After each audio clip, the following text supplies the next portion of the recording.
Brought to you by VGuard. Laila Khan प्रकरणात एक मोठी जी अपडेट आहे ती समोर येत असलेली आपल्याला पाहायला मिळते। एकंदरीत उज्ज्वल निकम सर आपल्यासोबत आहेत। सर, काय नेमकं ही अपडेट आहे आणि कशा पद्धतीचं हे प्रकरण होतं? 8 फेब्रुवारी 2011 रोजी रात्री ओशिवरा येथून हिंदी अभिनेत्री लैला खान, तिची आई शेलिना, तिच्या इतर बहिणी, भाऊ असे एकूण 6 जण हे त्यांच्या इगतपुरी येथील बंगल्याजवळ गेले।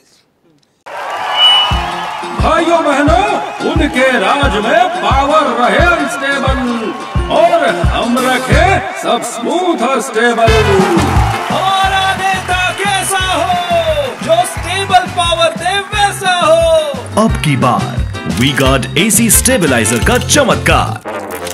आणि काश्मीरचा एक मुलगा परवेश टाक याने त्यांचा निगरून खून केला होता आणि तिथून 10 जुलै 2000 बॉडीला परवेश टाकला काश्मीरमधून पकडण्यात आलं आणि परवेश टाकने दिलेल्या कबुली जबाबावरून ही 6 जणांची प्रेतं ह्या इगतपुरीच्या बंगल्यातून त्यांच्या काढून नेण्यात आली। या खटल्यामध्ये प्रत्यक्षदर्शी साक्षीदार कोणी नव्हता। परिस्थितीजन्य पुराव्याची साखळी आम्ही उभी केली। पोलीस निरीक्षक फटांगडे, रासम, इन्स्पेक्टर मोरे व त्यांच्या इतर सर्व सहकाऱ्यांनी उनका बैकअप सिर्फ कल तक और हमारा चांद तक। हमारा नेता कैसा हो जो नॉन स्टॉप बैकअप दे वैसा हो। अब की बार वी गार्ड इन्वर्टर बैटरी का चमत्कार। केलेल्या अथक परिश्रमामुळे आज आरोपी परवेश टाक याला फाशीची शिक्षा झालेली आहे। न्यायालयाने ठोठावली। परवेश टाक हा काश्मीरचा, त्याचा एक मित्र शाकीर वाणी ह्या दोघांनी संगनमताने हिचा खून, लैला खानचा खून केला होता। या खटल्यात आम्ही एकूण 45 साक्षीदार तपासले।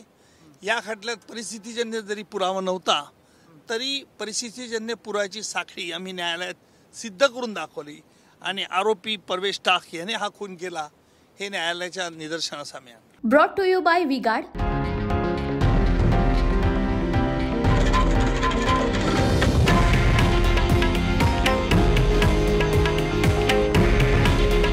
हे आहे देशातील नंबर 1 न्यूज नेटवर्क आणि आपण पाहत आहात TV9 मराठी। काळजी तुमची, हित महाराष्ट्राचं।